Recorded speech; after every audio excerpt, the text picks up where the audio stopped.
What happens when a fiery preacher spits on a sacred image in front of hundreds of people, then begs that same image for mercy as he dies?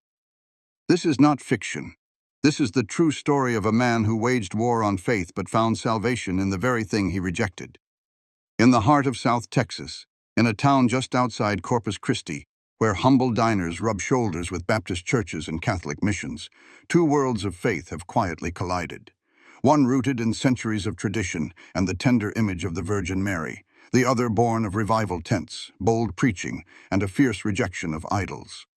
The Reverend Matthew Blake finds himself at the center of this clash. At 54, with piercing blue eyes, graying, slicked-back hair, and a voice that could knock rust off a barn, Matthew had become a household name in evangelical circles. His sermons were broadcast across half the state, his words razor-sharp. Mary can't save you. The saints can't hear you. Only Jesus can. He led True Faith Revival Church, a growing evangelical congregation that had moved from one building to another in 5 years. To his largely working-class followers, both Anglo and Latino, he was a prophet. To the local Catholic community, however, he was closer to the spark that struck a powder keg. Sister Alma Delgado, a lifelong member of the Catholic parish of St. Rose of Lehman, watched it unfold in slow motion. "It wasn't just theology," she once whispered to a reporter. "It was our family, our culture." He called our mothers idolaters for lighting a candle before the Virgin. Indeed, the Virgin of Guadalupe, La Virginita, was more than a religious figure for these families.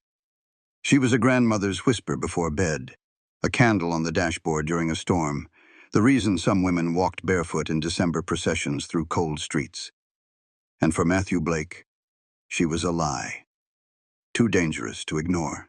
So every year on Our Lady of Guadalupe Day, when thousands gathered to celebrate the patron saint of the Americas, Matthew and his flock lined the route, holding signs that read, "Statues won't save you," and "Worship Jesus, not idols." They prayed out loud in English, while Catholic hymns floated in Spanish into the Texas twilight. But it all came to a head in December 2013. As the sun set on the dusty procession, an elderly woman named Donna Melda, a great-grandmother, walked barefoot, clutching a small framed picture of the Virgin. Her lips trembled as she whispered prayers for her sick grandson. She passed Matthew standing at the edge of the route, a Bible in one hand, a megaphone in the other. Then it happened. In front of a stunned crowd, Matthew stepped forward, spat at the image, and shouted, "She doesn't exist! You bow to painted liars!" A gasp went up the street. Phones went up to record the moment. Donna Melda simply dropped to her knees and whispered, "Forgive him, little Virgin. He doesn't know what he's doing." That moment, the spit, the scream, the prayer, would become a clip that shook the internet. By morning, it had gone viral. To outsiders, it was just another contradiction. To Corpus Christi, it was war. Matthew claimed it was a divine conviction. Catholics called it sacrilege. TV trucks parked outside both churches. The mayor issued a call for unity. Religious boundaries, once blurred by shared family ties and neighborhood drinking bouts, had hardened into stone. But deep inside a hospital room, just a few months later, the same preacher who hurled insults at the Queen of Heaven would whisper her name in pain, desperate not for a miracle, but for peace. And that's where this story really begins. Long before the Reverend Matthew Blake became the face of anti-Catholic rhetoric in South Texas, he was just Maddie, a quiet boy growing up in a modest duplex on 6th Street, 2 blocks from St. Rose of Lehman Catholic Parish. His mother, Dolores Blake, was a second-generation Mexican-American who clung tightly to her rosary checks and her faith. Every night, without fail, she lit a candle in front of the small print of the Virgin of Guadalupe above the fireplace. "La Virginita is always listening," she whispered to Matthew before bed, "even when no one else is listening." Matthew believed her. As a boy, he had prayed earnestly, for good grades, for his father to stop drinking, for the fighting in the house to stop, and most important, for his mother's health to improve. Dolores had been ill for years with what doctors called an undiagnosed autoimmune disease. It left her tired, in pain, and eventually bedridden. But she kept praying. Every morning, despite the weakness in her limbs, she would reach for the rosary and whisper, "Hail Marys," through cracked lips. Matthew was 13 the night she died. The candle burned low. The house was silent except for the beep of her heart monitor. And when it died down, Matthew dropped to his knees before the image of the Virgin and waited. Waited for something, a miracle, a sign, anything. Nothing happened. No whisper, no warmth, no movement in the candlelight, just silence. At the funeral, he refused to speak. At the burial, he refused to pray.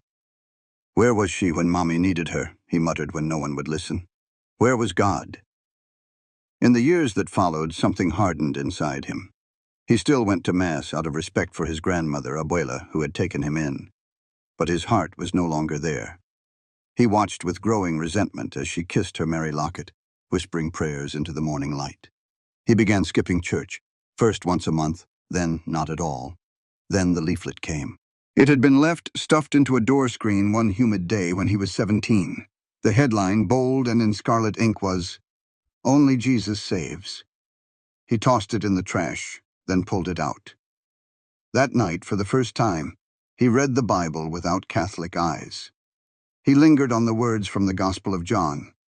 "I am the way, the truth, and the life. No one comes to the Father except through me." That was the spark. What followed was the fire. By 23, Matthew had joined a small, non-denominational Bible church on the outskirts of town. Within months, he was preaching youth sermons. By 28, he had founded True Faith Revival in a rented auto mechanic's garage. His sermons weren't just about salvation. They were about cleansing. He saw his calling as purging the community of what he now saw as idolatry disguised as tradition. But the most defining act of his early ministry came on a Sunday. He was 29. Abuela invited him to lunch after Mass.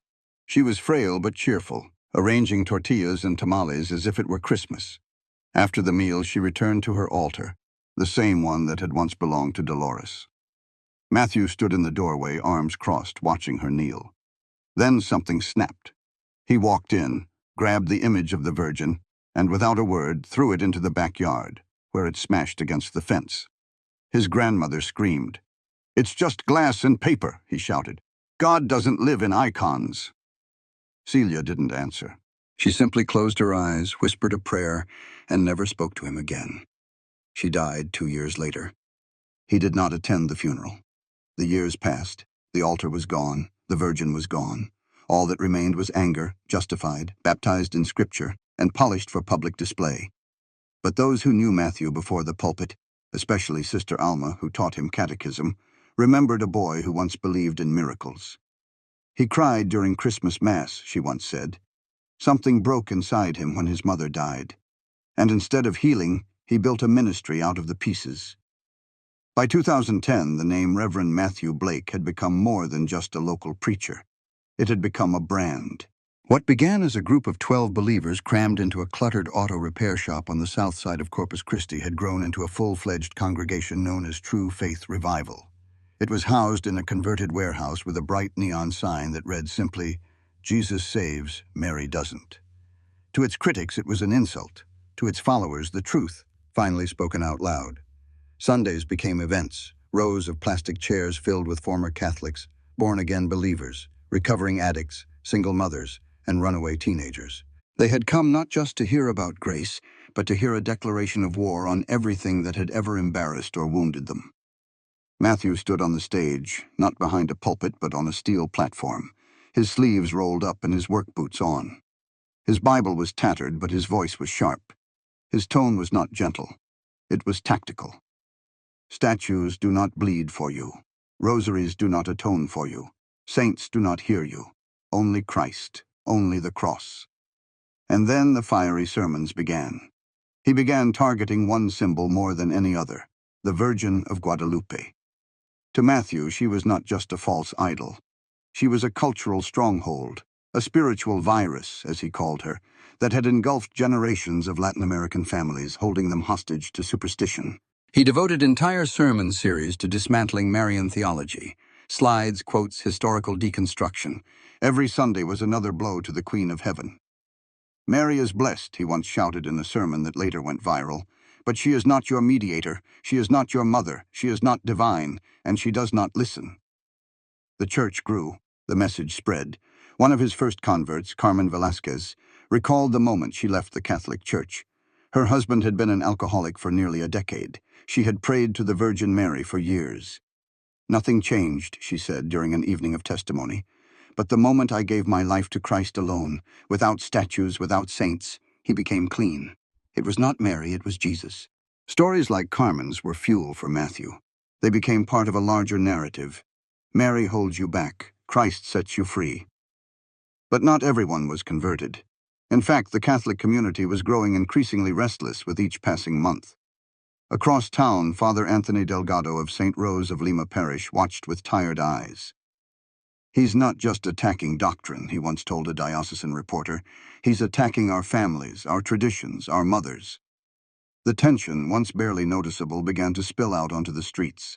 During the Feast of Our Lady of Guadalupe, Corpus Christi's Latino neighborhoods erupted in celebration. Marching bands, candlelit processions, barefoot pilgrims, girls in white dresses carrying framed images of the Virgin aloft. And in the shadow of these traditions stood Matthew Blake. He began organizing what he called freedom marches, counter-processions during Catholic holidays. His parishioners dressed in plain clothes carrying signs that read, "Mary does not hear you. There is no queen in heaven but Christ the King. Bow down to no images. Stand in the truth." They were not violent, they did not shout, but their presence was disruptive, intentional, designed to challenge, not just to witness. And then came the 12th day of December 2013, the day that changed everything. The Guadalupe procession that year was the largest Corpus Christi had seen in more than a decade. The streets were closed off, and police escorted the faithful as they moved through the city, chanting hymns and lighting candles. An octogenarian named Donna Alda Cruz, barefoot, carried a small image of the Virgin, clutching it to her chest. Her grandson had been diagnosed with leukemia. She whispered to Mary with each step, "Give him peace. Virginita, only peace." That's when she saw them. A group of nearly 50 true faith revivalists stood along the sidewalk. Matthew was in the center, a Bible clutched in one hand. He looked tired but electric. As Alda passed, he stepped forward and raised his voice. Not a shout, but loud enough for hundreds to hear. "This Virgin will not save your grandson. She doesn't exist." Then he did what no one expected. He spat. Not the woman, but the image in her hands. The sound was quiet, but the moment was explosive. Gasps, tears, phones raised to record. Someone shouted, "Blasphemy!" Another shouted, "Call the police!" But Donna Alda said nothing. She simply sank to the ground and whispered, "Forgive him, Holy Mother. He doesn't know what he's doing." Within hours, the video was online. Within days, it had racked up more than 4 million views. To some, it was proof of prophetic courage. To others, a vile act of religious hatred. Even many Protestant leaders across the state distanced themselves from this act. But for Matthew, it was a holy stand. He was simply being honest, said Eric Salazar, a deacon at the church. The truth offends, and Jesus said it would. But what no one, not even Matthew, knew at the time was that the moment he spat on Mary would be the first stone on a road that would break his body and remake his soul. 6 months after the infamous December procession, the spit, the scandal, the viral storm, the Reverend Matthew Blake stood before his congregation again.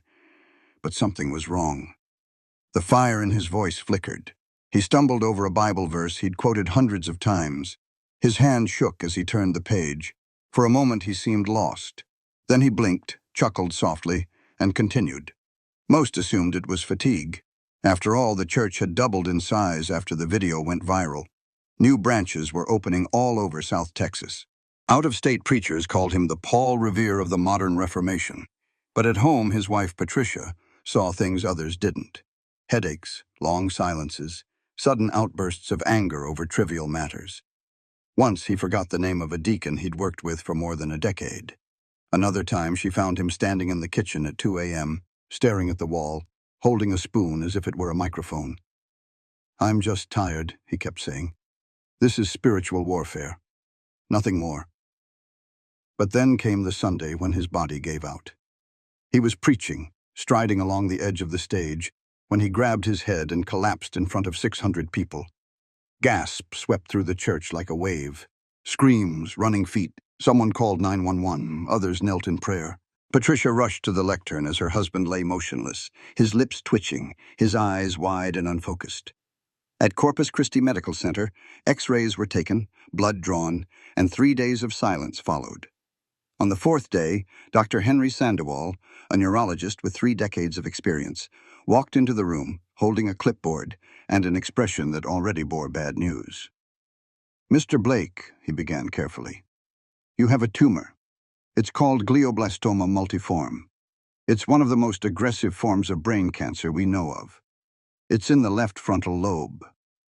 Matthew didn't flinch. He just stared, his eyes unreadable. Patricia gasped. "What does that mean?" she whispered. "It means you could have 3 months without treatment. With surgery, chemotherapy, and radiation, we can extend that to 12, maybe 15. But I have to be honest. The 5-year survival rate is less than 5%. Silence. Heavy, holy silence. Later that night, as the city hummed with its usual chaos in a dim hospital room, the man who had spent 2 decades declaring that Jesus heals all who believe stared at the ceiling tiles and felt abandoned. "Why now?" he whispered. He had preached revival in dozens of churches, exposed idolatry on city streets, driven addictions out of families. He had stood firm when others called him a fanatic. He had spat on Mary and proclaimed Christ without apology. So why now, when the ministry was thriving, when hundreds hung on his every word? Was his body crumbling? That night, when Patricia returned from chapel, she found him weeping, not from pain, but from confusion. "I've spent my life screaming at God, and now he won't answer," he said. She held his hand, unsure whether to offer scripture or silence. "Maybe," she finally said, "this isn't a punishment. Maybe this is a door." "A door to what?" he muttered. "To see what happens when you stop screaming and start listening." The news spread quickly through the church. Prayer chains were lit. A fast began. Preachers across Texas called for 24-hour intercession. Patricia asked for miracles of healing on live streams. She quoted James 5:15, "And the prayer of faith shall save the sick." But Matthew said nothing. He smiled politely during visits, nodded during prayers. But at night, when the machines beeped and the morphine dulled the fire in his skull, he did not pray for a cure. He prayed for answers. And so the man who had once screamed at statues began to whisper in the dark. Not for a cure, but for a God who might still be listening. The hospital lights never went out completely. Even at 3 in the morning, they hummed faintly through the blinds, casting a sterile glow on the Reverend Matthew Blake's haggard, sweat-streaked face. The morphine dulled the pain, but not the questions. And it was on those long, relentless nights, when the prayers stopped coming from his lips and began to echo only in his mind, that the ghosts began to return. Not demons, but memories. The image that haunted him most was not the tumor on the MRI, but his grandmother Celia, kneeling at her makeshift altar, whispering prayers that now seemed unattainable. He had hated that piece once. He had torn its Virgin from the wall and smashed it on the concrete. He had called her stupid, blind, lost. And now he lay in a hospital bed, whispering to a God he could no longer feel. Patricia was the first to notice the change, not in his body, which was already breaking down, but in his tone. He wasn't angry anymore, she later recalled, just empty, as if all the fire had turned to smoke. One night, as he was struggling to swallow ice cubes, she asked softly, "What are you thinking about?" Matthew looked out the window. Behind him, the city was silent. "Do you remember," he croaked, "when I broke Abuela's altar?" Patricia paused. "I remember. I said it was just clay and paint," he whispered. But she cried, as if I had broken part of her soul. Silence. And maybe I did. The confession struck something deeper than any sermon he had ever preached. Over the next few days, Matthew spoke less of miracles and more of regrets. He remembered Refugio, the Catholic mother he had turned her son Roberto against. He remembered Carmen, the woman who had rejected Mary with such passion because he had taught her to. He remembered the day he had spat on the old woman's image of the Virgin and told her that God did not listen. What if he had been wrong? What if the people he dismissed as idolaters had simply found God through another window? The thought shook him more than the tumor had. Because if that was true, If the Virgin was not an enemy but a mother to the broken, then he had spent his life at war with love itself. A nurse who had worked in hospice for more than a decade, Angela Brooks, noticed how patients nearing death often spoke in loops. The same faces, the same phrases, over and over. But Matthew Blake didn't loop. He pivoted. One morning, as she was changing his IV, she heard him whisper something that made her stop. "Virginita, have you ever prayed for me?" Angela, a devout Catholic herself, froze. She didn't speak. She simply watched as the man who had once claimed that Mary was nothing more than a myth wept silently into his pillow. His congregation did not know him. They still gathered in shifts, praying loudly in the hospital chapel, claiming healings, fasting for breakthroughs.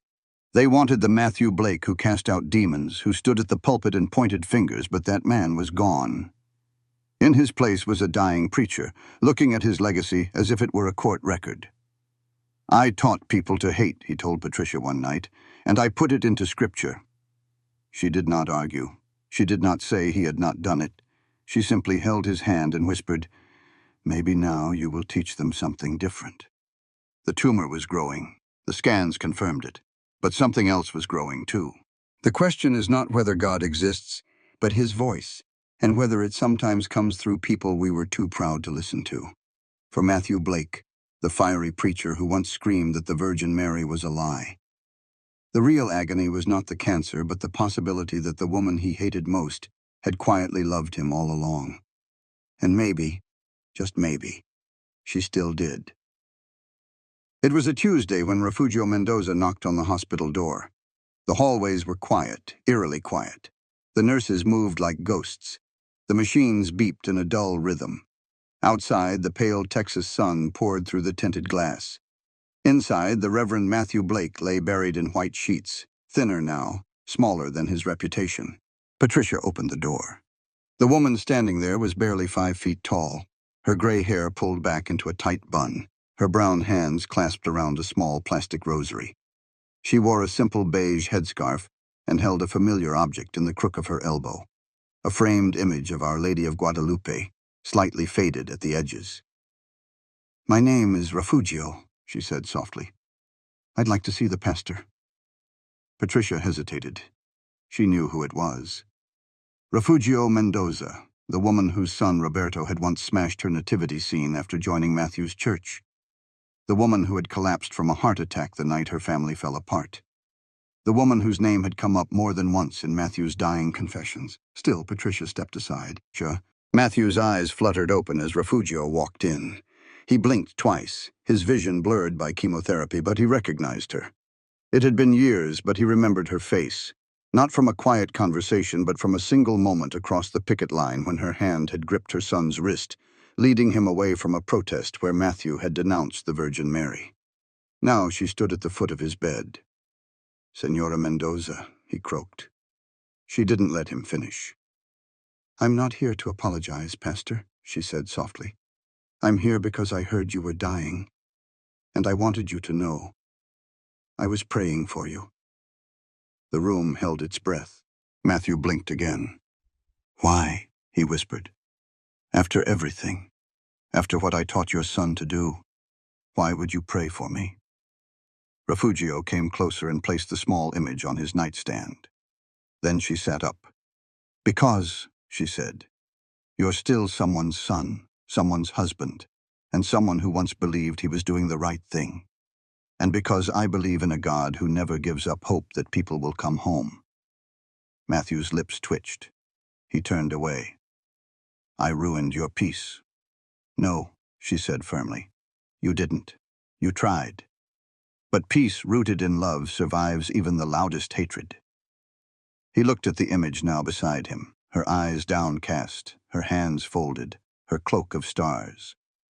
"I've taught hundreds of people to mock this face," he whispered. Refugio reached out and gently placed her palm on the back of his hand. "And I forgive you." There were no trumpets, no dramatic music, just the hum of the oxygen machine and the soft murmur of the nurses passing by. But something had cracked in the room. A wall built from years of pride and preaching and theology and fear. Finally, it had buckled under the simple weight of mercy. Patricia was crying quietly in the corner. Before she left, Refugio stood and turned to him one last time. "I didn't bring the Virgin Mary to convert you, Pastor. I brought her so that if you ever felt alone, you would remember that mothers always pray, even when their children have forgotten how to pray for themselves." Then she smiled, a real smile, not of victory but of peace, and walked out of the room, leaving behind the scent of rose water and candles. Matthew didn't scream at the sky that night. He didn't beg for a cure. Instead, he whispered 2 words into the silence. "Thank you." No one knew whether he was speaking to Refugio or the Virgin Mary, or perhaps God himself. But for the first time in months, he slept without pain. Something had changed after the visit. Refugio Mendoza's quiet presence had left more than a framed image on his nightstand. It had left a silence, not the kind that isolates, but the kind that softens. The Reverend Matthew Blake had said little in the days since. He hadn't asked for the latest test results. He hadn't asked for more medication. Instead, he had asked for a notebook. Patricia brought him one, bound in leather with a ballpoint pen stuck into the spine. "For what?" she asked. Matthew looked at her, his voice thin but steady. "For what I should have said years ago." And so, with shaking hands and the morphine haze clouding the edges of his thoughts, he began to write. The first letter was to Roberto Mendoza. "Roberto, I once told you that loving Christ meant destroying what your mother valued. I called it courage. Now I realize it was pride. A real man should not have to choose between his faith and his family. I led you to believe I had to. For that, I ask your forgiveness." He folded the note and handed it to Patricia. "Make sure it gets to him." The second letter was addressed to his congregation. It took longer. He stared at the blank page for more than an hour, as if the very weight of leadership, 20 years of preaching, baptisms, conversions, weighed on the paper. Finally, he began. "My brothers and sisters in Christ, I once taught you that doctrinal purity required the rejection of others. I mistook zeal for truth. In trying to defend Christ, I forgot how he loved. If I ever led you to feel that hatred of Catholics was loyalty, I was dead wrong. Christ does not need us to divide. He died to unite." He signed himself simply, "Pastor Matthew, a sinner saved by grace." Patricia published it in the church newsletter. By sunset, it had been sent 8,000 times. Some followers were shocked. Some were angry. Others, like Carmen Velasquez, wept. "He's still my pastor," she told the local newspaper. "But now he's my brother, too." The last letter was the hardest. It wasn't addressed to the living. "Abuela Celia, they say the dead don't read letters. But if your soul is somewhere close to heaven, maybe you'll hear this. I broke your altar. I mocked your prayers. I thought your faith was a weakness. But you had what I lost trying to be right all the time. Peace." The ink smeared where the pen had stopped. "If you ever see the one in the blue stars, the one you whispered to through your tears, tell her that the boy who spat on her finally understood what it was like to be embraced by grace." Patricia placed the letter in a small wooden Bible box they kept at home, the one Celia had once used for prayer cards. Word of Matthew's letters spread far beyond Corpus Christi. A local Catholic radio host read them live on the air. A pastor in El Paso contacted him to share them with his flock. Even Father Anthony Delgado, a longtime Catholic priest with whom Matthew had once publicly debated, called Patricia with a request. "Can I visit him?" When he arrived, the 2 men, once theological rivals, spoke not as opponents but as weary travelers, both scarred by years of spiritual struggle. "I was too proud to listen," Matthew admitted. "I was too quick to judge," Father Delgado responded. Before he left, the priest took Matthew's hand. "Pastor," he said, "perhaps God has not allowed this illness to punish you, but to let the walls fall." Matthew smiled, his lips pale. "Then let us not rebuild them." In the weeks that followed, the notebook remained by his side, slowly filling with thoughts, names, prayers. He didn't call them confessions. He called them repairs. And one by one, the bridges that had once been burned were quietly rebuilt, not with sermons, but with humility, ink, and a simple phrase he rarely used from the pulpit: "I was wrong." No one expected the video to go viral. It was recorded on a Tuesday afternoon in a quiet hospital room. A nurse named Angela Brooks set up a tripod. Patricia pressed record. At the edge of the frame stood Father Anthony Delgado, dressed simply in a black shirt and collar. And in the bed, surrounded by IVs and the constant hum of monitors, lay the Reverend Matthew Blake, a shadow of his former self. His voice was weak, but his words were clear.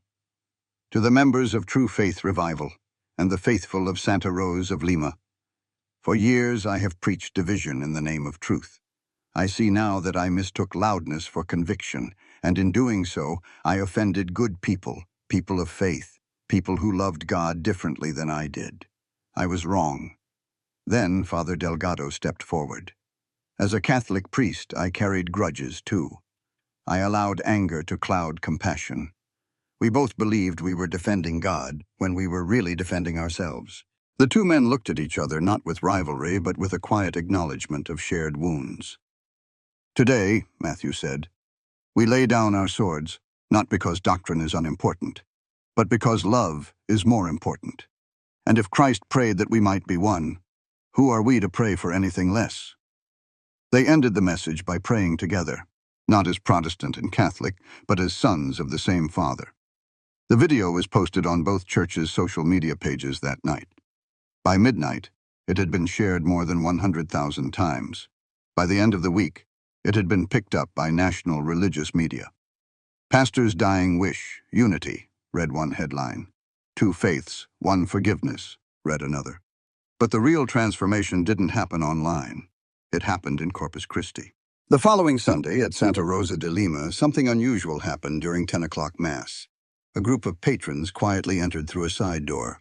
Men in jeans and women in plain skirts, some clutching Bibles, others with uncertain smiles. They were members of True Faith Renewal. At the same moment, across town, a group of older Catholic women in lace headscarves entered the back pews of True Faith's warehouse church. At first, no one said anything. Then someone stood up and crossed the aisle. A young man named Roberto Mendoza, once the model of Matthew's evangelical fervor, now stood trembling before his childhood parish priest. I want to ask for forgiveness, he said, his voice shaking.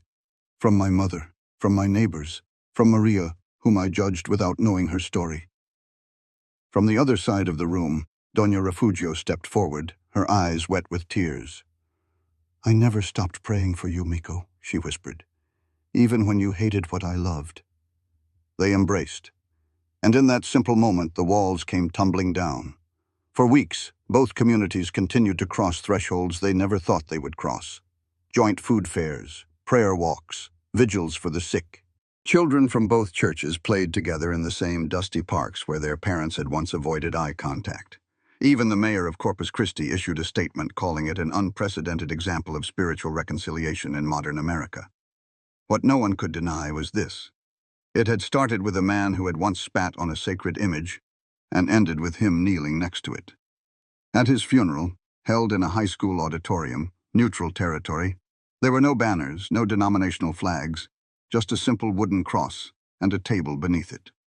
On that table, a well-worn Bible, a rosary, and a handwritten letter with the title, What I Did Wrong and What They Taught Me. The auditorium was packed. Protestants and Catholics sang together, cried together, prayed together, and when the final hymn, Amazing Grace, sung in English and Spanish, no one asked who believed what. They only asked, how do we keep it? It was Tuesday, the Day of the Dead, when the Reverend Matthew Blake awoke just before dawn. The hospital room was silent except for the soft beep of his heart monitor and the distant echo of church bells ringing throughout Corpus Christi. Outside, marigolds grew along the sidewalk.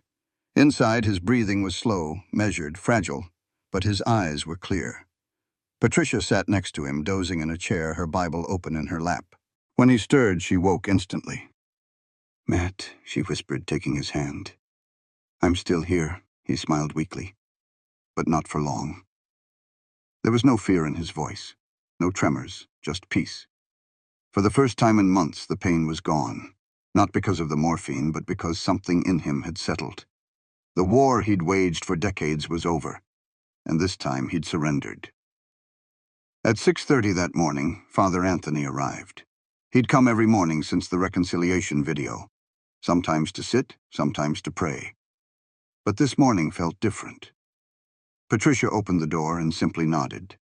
Inside, Matthew looked up and smiled weakly. "Are you here?" he croaked. "I told you I'd be here for the finish line," Father Anthony said, sitting down next to the bed. They didn't speak for several minutes. They didn't have to. Then Matthew turned slightly toward the small framed image of the Virgin of Guadalupe that still rested on his night table, worn and faded, the same one Refugio Mendoza had left behind. "I called her a myth," he whispered. Anthony said nothing. "But I think," Matthew went on, his eyes watering, "I think she prayed for me anyway." He glanced at the ceiling. A shaft of sunlight filtered through the half-open blinds, illuminating his face with a soft golden glow. "Do you believe," he asked, almost inaudibly, "that a mother ever stops praying for her children?" "No," Anthony's father said softly. "Not even once." Matthew nodded, his lips moving slowly, carefully. "Felicita, take me to your son." Those were the last words he ever spoke. He died at 6:47 in the morning, just as the sun rose over the rooftops and the Catholic bells met the soft strains of gospel hymns wafting from the True Faith revival across town. The timing was unplanned, the harmony undeniable. The funeral was held 4 days later in the auditorium of Corpus Christi High School, a space large enough for what had become a citywide act of healing. There was no pulpit, just a wooden platform, no denominational insignia, just two objects nearby, a Bible with a cracked spine and a rosary rolled neatly beside it. Father Anthony and Pastor Elena Torres, Matthew's longtime assistant minister, led the service jointly. They spoke not of doctrine but of redemption, not of victory but of peace. Carmen Velasquez sang Maria in Spanish.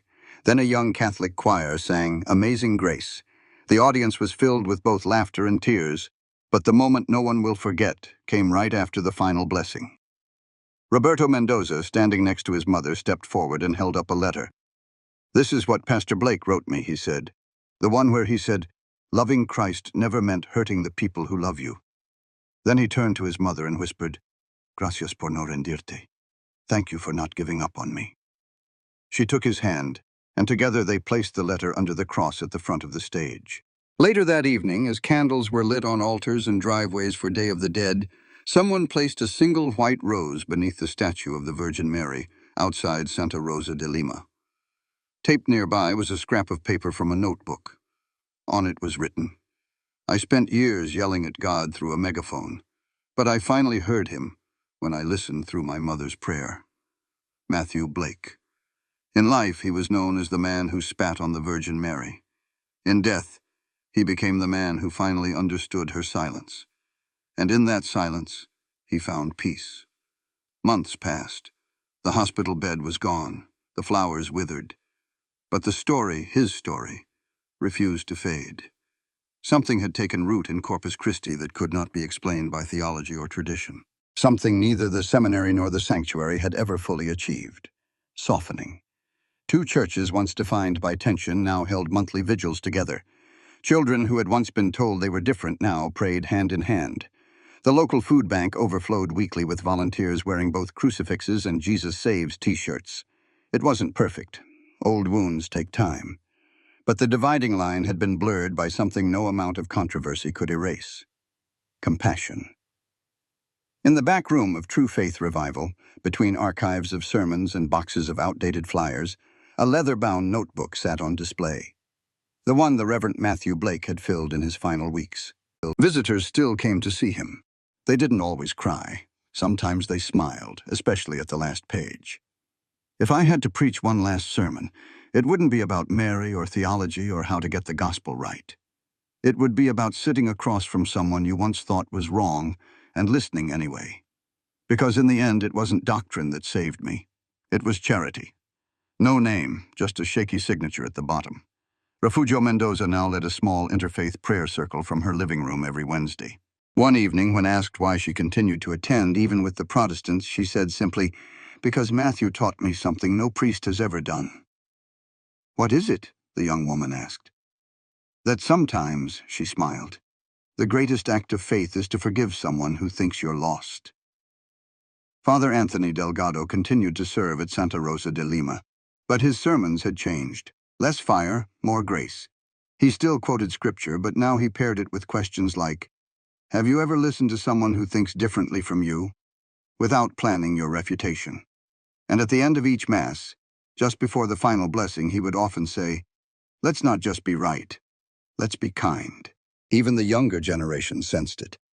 Roberto Mendoza, once a fiery street preacher, was now studying pastoral counseling at a seminary in San Antonio.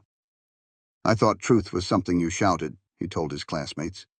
But Pastor Blake showed me. It's also something you whisper in someone else's pain. He keeps the letter Matthew wrote to him, folded in his Bible.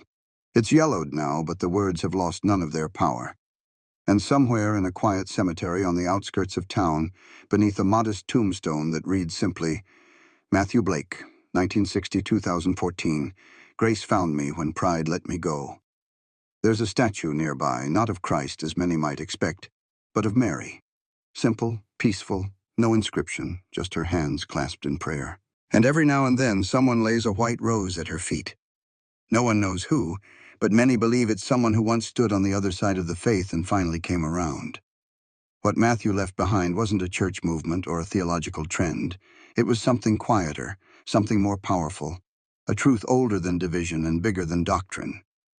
That love, real, sacrificial, patient love, heals more than any argument ever could. It doesn't always shout. Sometimes it just shows up with a rosary in one hand and a Bible in the other and says, let's walk together. If this story touched you, if you believe, as Matthew began to believe, that love is stronger than what divides us, subscribe to Touched by Grace for more stories of redemption, healing, and unexpected grace. Because sometimes the most powerful sermons are lived, not preached. Subscribe, share, and never underestimate what grace can restore.